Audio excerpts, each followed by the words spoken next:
Buenas tardes, venimos otra vez aquí a leer sobre asesinos seriales.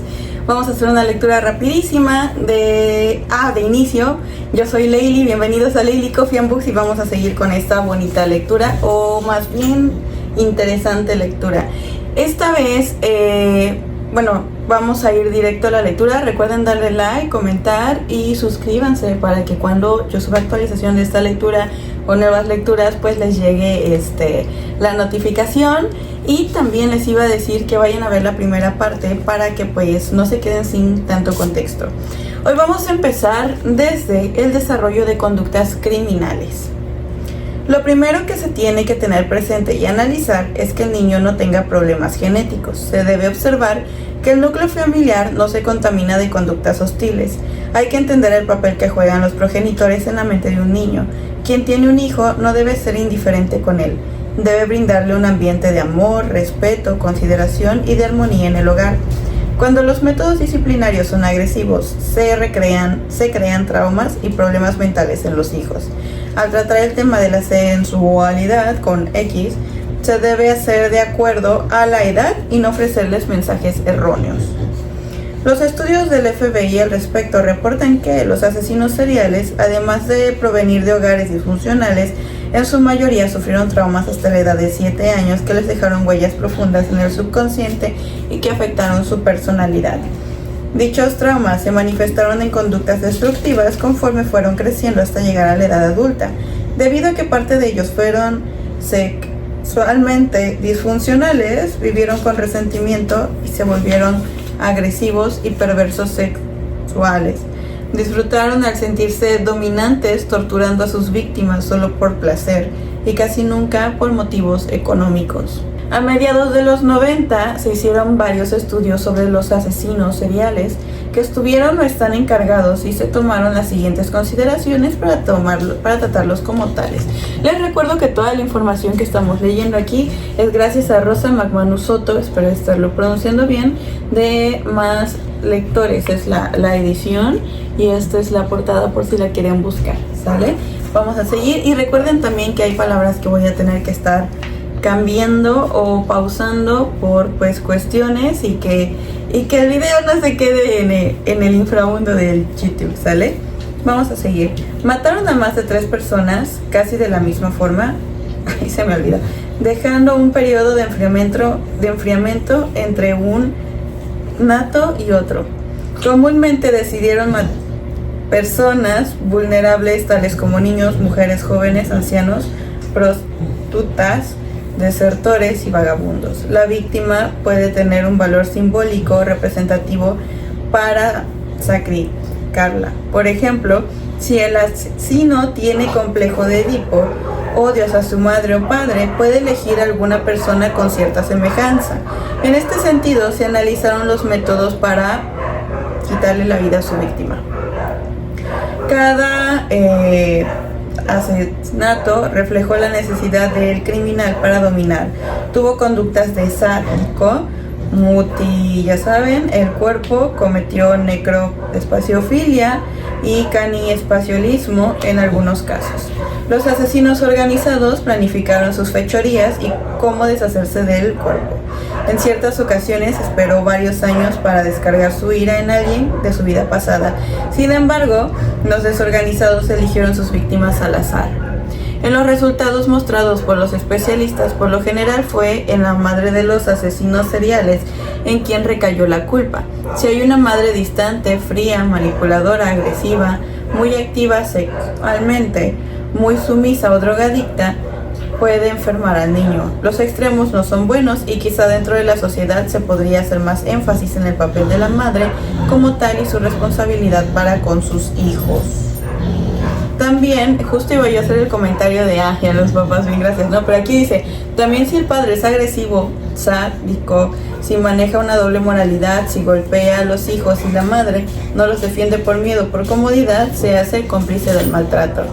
Pero ojo aquí, ya aquí yo metiendo mi cuchara, dice como cómplice cuando la crianza de hijos es de dos, no solamente de la madre. Entonces sí, El que una madre tenga esas cosas sí afecta a la criatura directamente, pero también el que el padre las padezca o las viva o las traiga a la realidad del niño. No es un complemento secundario el que el papá lo haga o no. O sea, cualquiera de los dos que lo haga va a afectar directamente a su hijo, así que ojo con eso. Sigo. Si los padres no se ponen de acuerdo en educar a un niño, le crean un gran conflicto. Los progenitores consumen sustancias ilícitas o exageran en la forma de disciplinar a los hijos. Los pueden afectar al grado de causarles daños severos en su psique. La mayor parte de los asesinos seriales han sido víctimas de maltrato de sus propios padres, aunque hay excepciones, como lo veremos posteriormente. El especialista en perfiles de los seriales, Robert Ressler, en su investigación Whoever Fights Monsters, que sería Whoever Fights Monsters, lo que pelea con monstruos, o lo que sea, con quien sea que pelee con monstruos, indicó en 1995 haber encontrado que los asesinos... ¡Ay, se me olvidó! ¡Ay, soy muy mala para botear estas palabras! Ok, que los seriales sostenían una relación extraña o poco común con la madre o con la persona que sustituyó esa figura, no solo en el trato, sino al abordar el tema de la sexualidad. La obsesión de la madre porque los hijos se mantuvieran castos y además distorsionarles la imagen de la propia mujer al decirles que ella era la causa del pecado original pudo contaminar la mente de algunos sus seriales cuando eran niños por una interpretación errónea.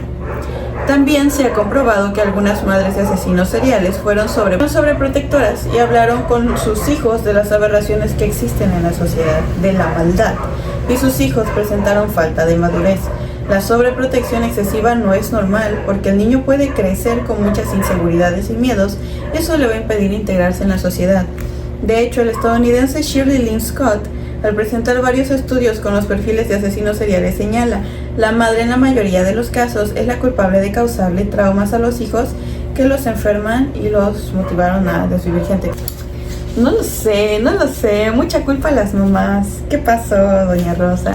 ¿Qué pasó, doña Rosa? Toda la culpa de la mamá. Entiendo, aquí entiendo que Rosa McManus Soto se basó en lo que investigó y no en sus propias opiniones, así que no me voy a ir así como no me voy a ir como si fueran sus opiniones, sino como información que recabó.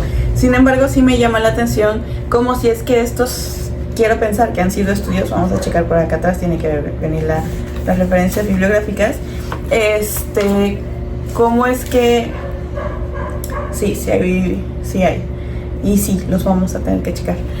Pero ¿cómo es que siempre se basan en la culpabilidad de la madre y no en la culpabilidad del padre?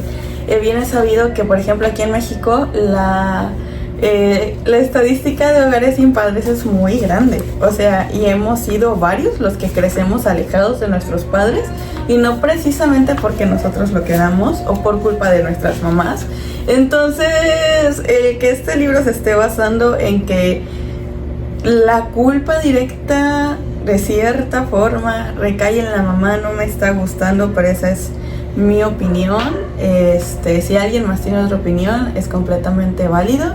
Simplemente digo que para criar a un hijo hay dos padres, si es que los dos están vivos, si es que ninguno ha abandonado, y que cualquiera de los dos que haga algo negativo cerca de la cría del niño, pues le va a afectar directa o indirectamente. Y solo les pido que recuerden ustedes cuando eran chiquitos. Creo que cuando uno es niño te afecta igual lo que hace tu mamá que como lo que hace tu papá, o sea... pero bueno, sigamos. Entonces la mamá tiene la culpa de todo, ¿no? Los investigadores que se dedican a estudiar el comportamiento de los seriales concluyeron que la carrera criminal puede iniciarse por la forma como se educan los niños y se relacionan con su mamá, y con su padre, gracias. Sin darse cuenta, muchos de sus progenitores, que fueron tiranos, racistas, dejaban al alcance de los niños pornografía, otra vez se me fue, hablaban de prostitutas, en realidad no eran congruentes con lo que hablaban y hacían en la práctica. También el ambiente con los amigos y en la escuela es importante, el favor que tampoco debe descuidarse. Lo que sí es verdad es que aunque la madre o el padre no hayan sido una buena guía o que serial haya estado afectado en sus facultades mentales, nada justifica sus acciones en contra de otro ser humano. Ellos se han convertido en un lastre para la sociedad. Es importante señalar que son muchísimas las personas que han vivido y enfrentado situaciones adversas y traumáticas desde la infancia, y no por ello eligen ser criminales. Ciertamente que la forma en la que los padres se conducen en el núcleo familiar influye en la conducta y las actitudes de los hijos, pero ello no es pretexto para que se convierta en bla bla bla serial. Para los especialistas y la sociedad en general, nada justifica estas acciones. Si los padres advierten ciertas conductas anormales de un hijo, lo deben poner de inmediato en manos de profesionales de la conducta. Vamos a seguir con perfiles de los principales asesinos seriales. A continuación, expondremos algunas características y formas de vida reportadas en los perfiles de los asesinos seriales de Estados Unidos, de México y otros lugares del mundo. Tug Beram, o B. Berram, de origen indio, ha sido considerado uno de los asesinos seriales más terribles y prolíficos del mundo. Entre los años 1790 a 1830, llegó a matar a 931 hombres, estrangulando con sus propias manos a más de 125 turistas. Este psicópata tenía por costumbre recorrer los caminos de la carretera acompañado de unos 20 hombres para seguir a los viajeros. Inicialmente se mostraba amigable con ellos, los acompañaba y los guiaba para ganarse su confianza. Una vez que lo lograba, aprovechaba cualquier distracción para asfixiar a la víctima en turno, utilizando un pañuelo ceremonial con los colores amarillo y blanco. Era admirador de la diosa Kali y había una secta denominada Thugs, Thugs, compuesta por rateros y asesinos que mataban a los viajeros para robarles sus pertenencias. Era un hombre sádico, sin sentimientos y muy hábil para no dejarse atrapar. Fue buscado por los británicos durante 40 años hasta que dieron con él. Había quitado muchas vidas despiadadamente a muchos ingleses. Una vez que la policía logró capturarlo, manifestó que no recordaba el número de asesinatos cometidos, a pesar de que confesó ser uno de ellos. No le concedieron el derecho a la cadena perpetua, no obtuvo perdón y lo llevaron inmediatamente a la horca. Un dato curioso es que nunca mostró una señal de arrepentimiento. La mafia de los Thugs estuvo operando por mucho tiempo hasta que los ingleses terminaron con ellos en la década de 1830. Ahorita seguimos con Jesse Harding Pomeroy, el niño psicópata. Después de una buena pausa regresamos, ya hasta me cambié de ropa porque fui a dar clases, regresé, pero aquí estamos. Vamos a continuar con Jesse Harding Pomeroy, o el niño psicópata. Nació el 29 de noviembre en 1859 en Charleston, Massachusetts, Estados Unidos. Sus padres fueron Thomas y Ruth Ann Pomeroy. A pesar de que la familia de Jesse tenía una buena posición económica, su padre se emborrachaba continuamente y cuando se enojaba era intolerante con sus 4 hijos. Cuando estaba cansado de sus travesuras, los llevaba a una cabaña para bajarles los pantalones y golpearlos. Jesse fue el segundo hijo, pero su aspecto era muy diferente al de sus hermanos. Tenía la cabeza y las orejas muy grandes, un ojo en blanco. Era extremadamente alto y muy feo. Sus compañeritos de la escuela, incluyendo a sus hermanos, lo rechazaban por tener un defecto en el ojo y una mirada diabólica. Jesse empezó a tener una conducta extraña y cuando su padre lo golpeaba, parecía no importarle. Su madre era muy religiosa, le preocupaba que su hijo fuera el feo de la casa y era más tolerante con él porque sus otros niños eran muy bien parecidos, o sea, era el patito feo de su casa. Pomeroy empezó a apartarse, era muy reservado, no externaba sus emociones y permanecía en silencio por horas. Jamás sonreía y tenía muchos tics nerviosos. En su casa mataba a las mascotas de una manera sádica y como las destrozaba, su madre prefirió no tenerle tentaciones en casa. Jesse negaba haberlos matado, pero su madre sabía que su hijo no estaba bien y que tenía resentimientos por saberse diferente. Lo más terrible fue que al poco tiempo también se fue portando sádico con niños más pequeños. En diciembre de 1871 invitó a un pequeño de apenas 4 años de edad a dar un paseo por el campo y en la primera oportunidad lo atacó. Lo dejó colgando del techo en una cabaña. Lo golpeó golpeó hasta que quiso con gran crueldad y después huyó sin que supieran que había sido él. En cuanto los padres del pequeño lo encontraron, reportaron el caso con la policía y se sintieron impotentes al no dar con el culpable. En febrero de 1872, Pomeroy le dijo a otro niño que lo llevaría a ver unos soldados, y en cuanto pudo, le hizo lo mismo que al otro niño. Los padres de la criatura se quejaron con la policía y se obtuvo la primera pista. Sabían que se trataba de un chico con el cabello castaño, pero no pudieron dar con él. De aquí quiero hacer un comentario, y es que siento que en este caso, ¿no? De Pomeroy, que se llama, ¿sí se llama Pomeroy? El chico ajá. Bueno, Jesse Harding Pomeroy. Siento que desde que sus papás vieron que el chico traía problemas de sadismo con sus mascotas, tuvieron que haber buscado ayuda. Ojo, sé que eran otros tiempos, sé que está a lo mejor un poco complicado, muy complicado que en esos tiempos pues supieran con quién a lo mejor buscar ayuda, pero tuvieron que haber hecho algo. Y sé que es muy rudo juzgar, pero es que si estás viendo un potencial peligro, ¿cómo te quedas así? Nada más esperando a ver qué ocurra, ¿no? Pero bueno, vamos a ver qué pasó. A mediados de abril de 1872, Pomeroy encontró a otro niño y le prometió llevarlo al cine.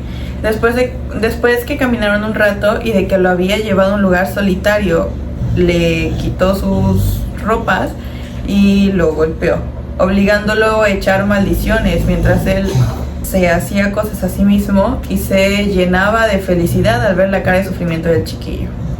El niño, al ser cuestionado por la policía, explicó que se trataba de alguien de cabello pelirrojo como Pomeroy lo tenía castaño, no lo pudieron encontrar. En el mes de julio del mismo año, martirizó a otro niño de 7 años. Para entonces la policía ofreció una recompensa a quien ayudara a dar con el muchacho monstruoso y cobarde que agredía a los niños de Boston. La madre de Pomeroy repentinamente decidió que era mejor dejar ese lugar para que no sospecharan de su hijo. Se fueron a Chelsea, su madre. Lo voy a volver a leer nada más por la indignación que me dio. La madre de Pomeroy, fíjense bien, repentinamente decidió que era mejor dejar ese lugar para que no sospecharan de su hijo. Es que ahí está el problema. Tuvo que haber dejado que lo enjuiciaran, que lo agarraran, que le hicieran lo que le tuvieran que hacer, porque ya cuántos seres inocentes no había lastimado. Pero voy a seguir leyendo porque... Ajá. Se fueron a Chelsea y muy pronto empezó a suceder lo mismo con algunos niños de ese lugar. La madre se preocupaba, ponía a rezar a su hijo. Ella jamás iba a delatarlo a pesar de que sabía la calidad de hijo que tenía. Quizás esperaba que Jesse cambiara su conducta poniéndolo a rezar. Al poco tiempo, el sádico muchacho atrajo hacia sí a un niño de nombre George Pratt. Le ofreció dinero para que lo acompañara a comprar algo. Se lo llevó a un lugar solitario, lo amarró y volvió a hacer lo mismo. Esta vez dicen que le mordió la cara y le clavó una aguja por todo el cuerpo. Le quiso picar un ojo, pero cuando sació sus instintos, lo dejó en paz por temor a que lo descubrieran y huyó. Después atacó a un niño de 6 años de nombre Harry Austin. Cada vez eran peor. En este caso lo apuñaló y obligó a recitar oraciones religiosas mientras se hacía cosas de nuevo a sí mismo. Había pensado quitarle su parte púdica, pero al escuchar que algunas personas se acercaban, escapó. Y es que no sé si han escuchado, visto la novela o la película de Tenemos que hablar de Kevin. Le hice una reseña aquí en el canal. Espero acordarme en ponerles por aquí el link a la reseña que hice Tenemos que hablar de Kevin. De hecho, yo también la voy a ir a escuchar otra vez a ver qué les dije. Pero en ese libro, una señora que pues no tenía muchos deseos de ser mamá resulta pues embarazada, y pues ella así de wow, todo bien, y pues que le sale Kevin ahí medio sospechudo y con rasgos igual psicópatas. o sociópatas, porque era era psicópata, porque el güey era muy ordenado y todo el rollo. Muy raro el niño hacía cosas que sabía que desesperaban a su mamá.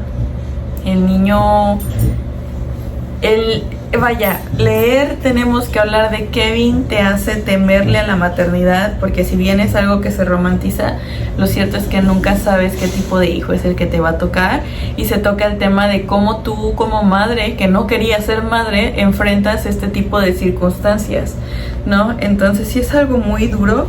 O sea, sé que está muy cruel también criticar a lo mejor la forma en la que la mamá de este tipo quiso solucionarlo con su rezo, quizás desde su ignorancia y desde su amor, era la única forma en la que podía hacerlo, pero es que sí está muy canijo, y más con todas las atrocidades que esta persona hacía. Sí estaba muy feo todo esto, ¿no? No contento con lo anterior, volvió a atacar a otro niño, esta vez de 5, de nombre Gould Kennedy, se escribe G-O-U-L-D, Gould Kennedy, quien, al delatarlo con la policía, explicó que su atacante tenía el cabello castaño y un ojo en blanco. De hecho, si todos los anteriores niños se hubieran dado ese dato, siento que esta historia sería mucho más corta y mucho, pues, mejor, ¿no? Ahora, la policía temía que muy pronto ese loco empezara a desvivir a los niños de la región, así que llevó a Gould a todas las escuelas para encontrar a su agresor. Cuando Pomeroy se dio cuenta que lo andaban buscando, fue a la estación de policía a vigilar a Kennedy, quien afortunadamente lo identificó de lejos y lo arrestaron, gracias a Diosito. Pomeroy se mostró extrañamente tranquilo ante las acusaciones. La policía le dijo que si no confesaba por qué martirizaba a los niños, le iban a dar 100 años de cárcel. Su respuesta fue: no puedo contenerme. La madre le quiso defender, pero a sus 14 años fue enviado a un reformatorio. Se le dijo que iba a salir de ese lugar hasta que cumpliera 18 en caso de que mostrara una mejor conducta. Pomeroy se portó también por 1 año y medio que las circunstancias y súplicas de su madre dieron resultado y le concedieron la libertad condicional. ¡Ay, señora! Aquí le anotaría yo un ¡ay, señora! A los 2 meses de haber logrado la libertad, en marzo de 1874, Jesse se encontraba trabajando en la tienda de su madre solo. En ese momento llegó una niña de nombre Katie Curran, o algo así, a pedir un cuaderno a esta persona. Pomeroy le dijo que tenía uno en el sótano y se lo podía regalar, pero le pidió que lo acompañara. Al llegar al sótano, sacó una cosa punzocortante y dejó su cuerpo encharcado en ya saben qué. Enseguida regresó con toda tranquilidad a la tienda, se limpió la sangre para que no sospecharan de él y siguió trabajando. Después de 3 días, debido a que había un olor nauseabundo en ese edificio, obviamente encontraron el cuerpo de la niña. La policía pensó que la menor había sido secuestrada por alguien que había dejado el cuerpo masacrado en ese lugar y se cerró ese caso. Ay, es que también la policía. Al poco tiempo, Pomeroy conoció a un niñito de 4 años otra vez, de nombre Horace Midland, y lo invitó a comer pastel y a correr en los pantanos de Boston. Las personas vieron algo extraño en la conducta del muchacho, hace espaciosino, pues se le veía eufórico. Pensaron que el niño era su hermanito y vieron que se alejó llevando de la mano al pequeño. Lo llevó a un lugar solitario y después de asestarle varios golpes, le clavó un cuchillo en el ojo y luego le quitó la vida cortándole el pescuezo. De acuerdo a las características de estos arrebatos de vida, la policía recordó apenas el caso de Pomeroy. Ay, es que también la policía. Ay, no. Se creía que estaba en la cárcel, pero al hablar con las autoridades se les confirmó que el espacio-dico muchacho tenía libertad condicional. Los investigadores se fueron a su casa inmediatamente y tanto Jesse como su madre fueron llevados a la cárcel a declarar. Una vez que Pomeroy quedó solo, lo llevaron a ver al pequeño que le había quitado la vida. Lo amenazaron con ahorcarlo en ese momento si no hablaba, por lo que aceptó sus culpas, pero pidió que no le dijeran nada a su mamá. Ahora, En 1929, Pomeroy fue sentenciado a cadena perpetua. Al fin, su padre y hermanos no quisieron saber nada de él, obviamente. Su mamá, mientras vivió, fue a verlo cada mes. Cuando pues ya se fue de este mundo, la señora... espérense. Cuando se fue de este mundo su mamá de él, nadie más lo visitó. Y como a los 40 años de encierro, el joven, pues que ya no era tan joven, debido a que tenía muchas enfermedades, sufrió mucho como pagando sus atrocidades. Sin embargo, jamás se arrepintió. Este caso fue recordado por mucho tiempo en Boston, sin que las personas pudieran comprender cómo era posible que existiera tanta crueldad en un solo individuo. Este sí me dio ñañeras. Me dio muchas ñañeras esto. Tantito por los animales, tantito por los niños, o sea, tantito por las autoridades. What the fuck con las autoridades, con la mamá, o sea, todos, ay no sé, mejor sigo leyendo. Ahora, de este sí he leído antes, el anterior no lo conocía. Qué historia tan horrorosa. Supongo que... yo sé que dicen que las mujeres disfrutamos mucho de leer de asesinos seriales. Fíjense que yo disfruto más de historias de terror, pero desde la ficción. Entonces, ya cuando me entero de hechos basados, esto fue basado en hechos reales, así como que... No, entonces, igual y si ven que esto me cuesta un poquito más de lo normal, es por eso. Ahora, Ed Gein, conocido como el carnicero de Plainfield. Si no mal recuerdo, este es el señor de las cabecitas. Nació el 27 de agosto de 1906. De acuerdo a las personas que lo trataron, era un hombre tranquilo, bonachón y solitario. Ayudaba a los pobladores de Plainfield a solucionar cualquier problema que tuvieran. Se desempeñaba como jardinero, pintor, plomero, electricista y hasta niñero. Nadie imaginó que detrás de esa máscara se escondía un psicópata y asesino. El 8 de diciembre de 1954, un granjero de Plainfield, en Wisconsin, al entrar a la taberna de los Hogan, observó que el piso estaba lleno de sangre y que Mary, la dueña del lugar, había desaparecido. La policía trataba de dar con ella, pero no encontró una sola pista. Su ausencia fue un misterio para la comunidad, en donde todo era paz. Pasó un mes cuando el propietario del aserradero de ese lugar hablaba del suceso con Ed Gein, quien era muy introvertido y vivía cerca de donde se habían suscitado los hechos extraños. Ed parecía un hombre incapaz de matar una mosca. A partir de la muerte de su madre en 1495, trabajaba para sus vecinos y se había ganado la confianza de todos. Ed era de complexión delgada, no muy alto, de mediana edad, cabello rubio, tenía ojos azules y era muy trabajador, aunque excéntrico.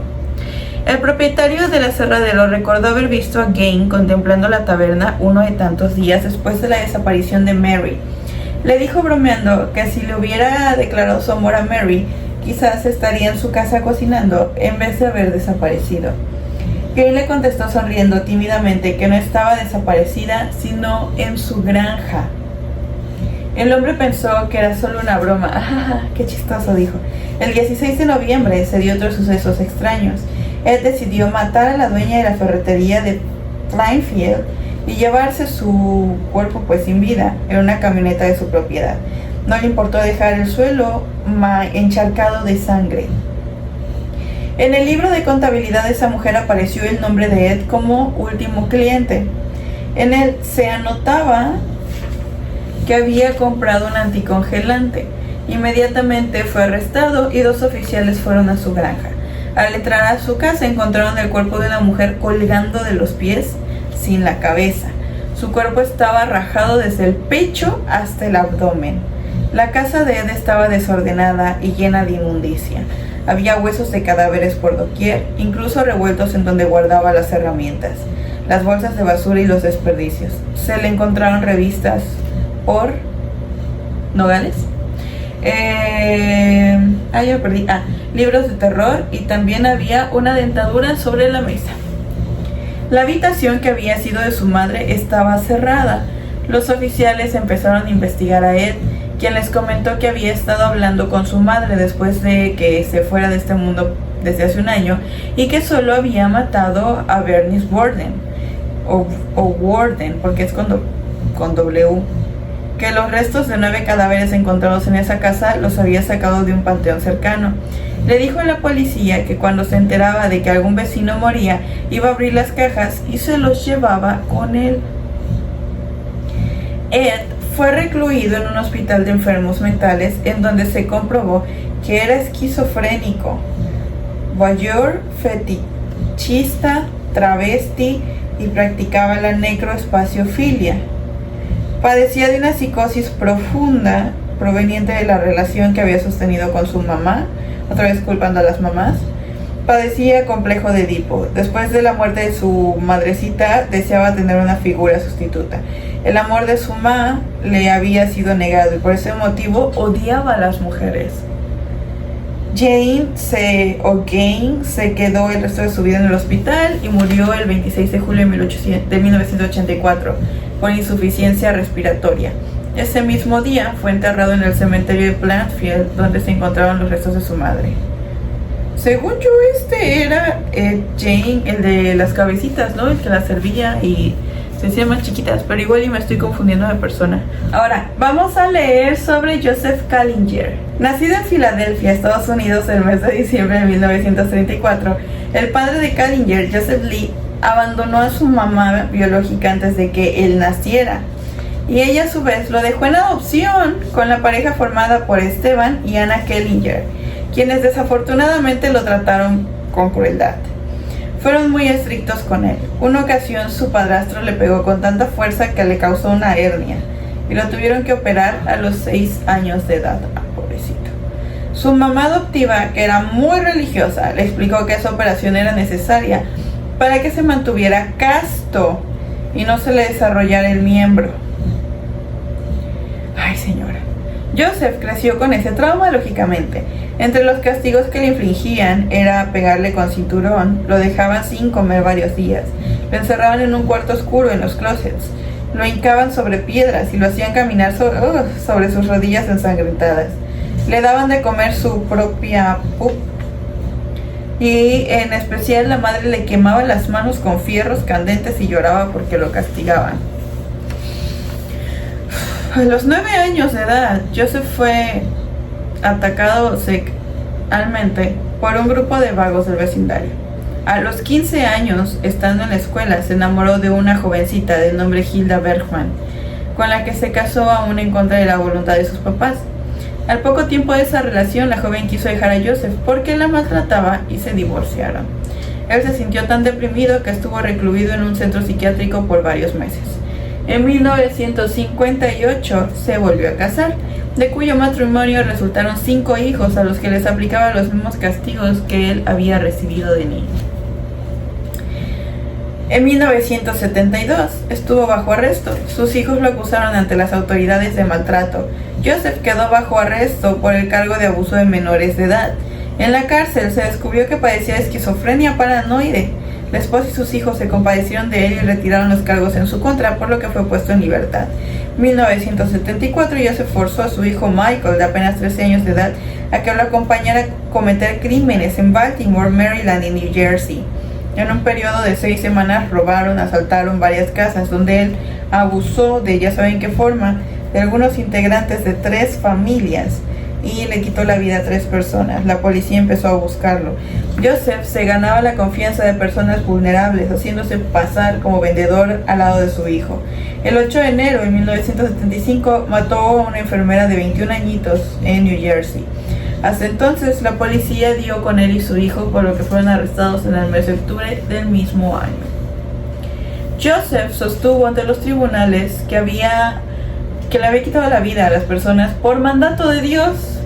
La sociedad se indignó con su palabrería y muy pronto fue condenado a cadena perpetua. En tanto que su hijo fue enviado a un reformatorio, Kallinger trató de quitarse la vida varias veces en la cárcel y lo internaron en un manicomio en Filadelfia el 18 de mayo de 1979. Ahí se quedó varios años sufriendo depresión y finalmente, en marzo del 96, se pudo al fin ir de este mundo. Ya para cerrar el día de hoy, vamos a leer a Ted Bundy, o Theodore Cowell Bundy. Nació el 24 de noviembre de 1946 en Wellington, Vermont, Estados Unidos. Se calcula que le quitó la vida a unas 100 mujeres. Su papá biológico fue un veterano de la Fuerza Aérea a quien Ted nunca conoció.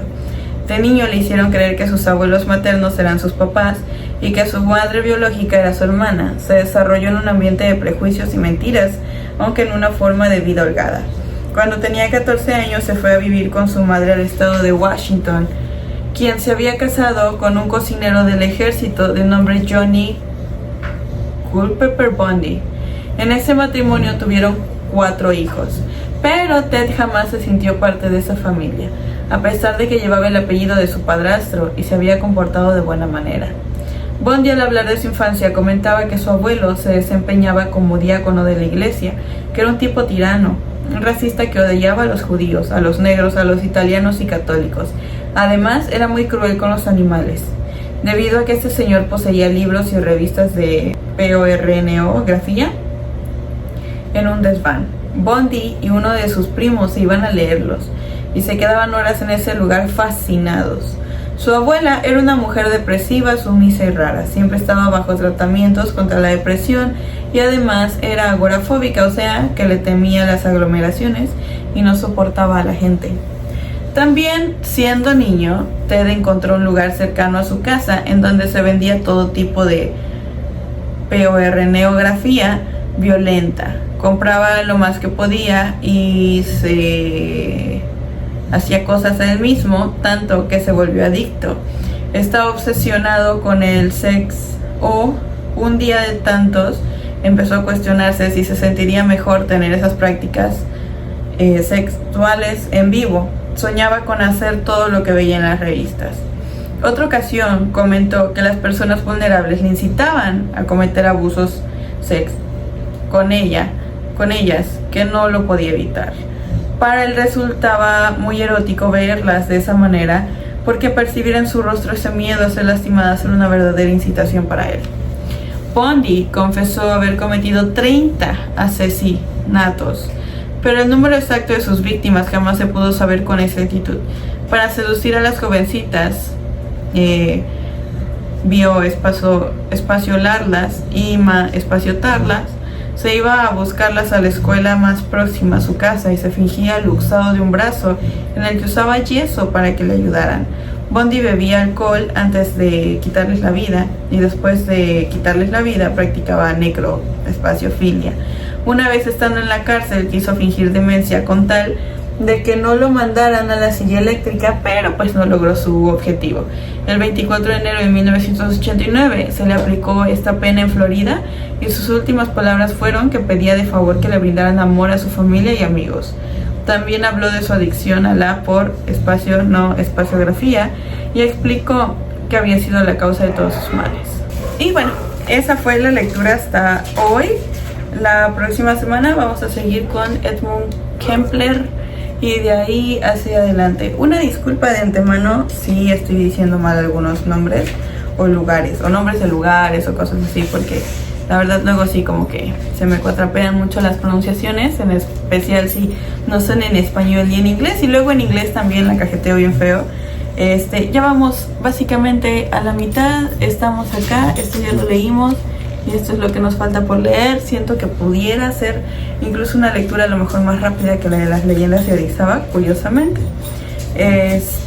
Y pues tampoco estoy haciendo tan larguísimos los videos, ¿no? Entonces vamos a aprender poco a poco de esto. Ya tengo sueñito.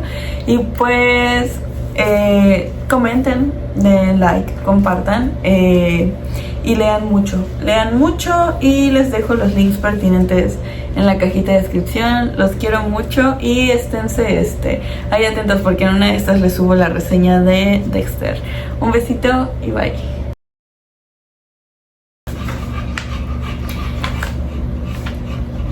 Lo todas, ¿qué?